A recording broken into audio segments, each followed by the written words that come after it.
Ya, halo semuanya. Bertemu lagi dengan kita. Salam sukses selalu untuk semua. Pada kesempatan kali ini kita akan menunjukkan bagaimana cara mengangkut eskavator untuk dinaikkan ke atas truk. Alat berat ini akan kita gunakan untuk proses pembersihan lahan atau land clearing. Bagaimana proses selanjutnya? Silahkan tonton video berikut. Selamat menyaksikan.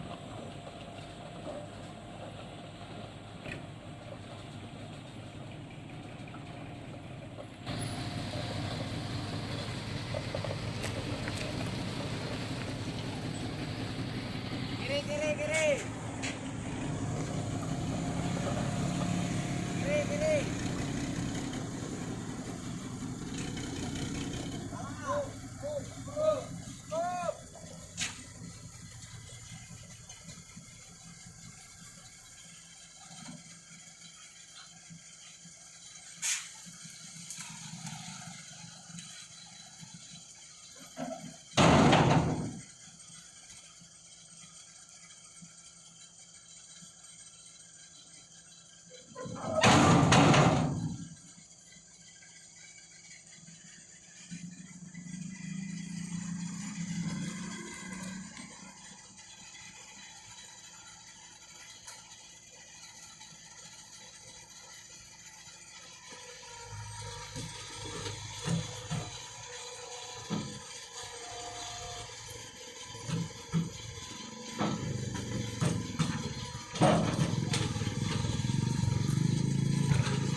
Ya, demikian teman-teman semua proses pengangkutan ekskavator untuk dinaikkan ke atas truk.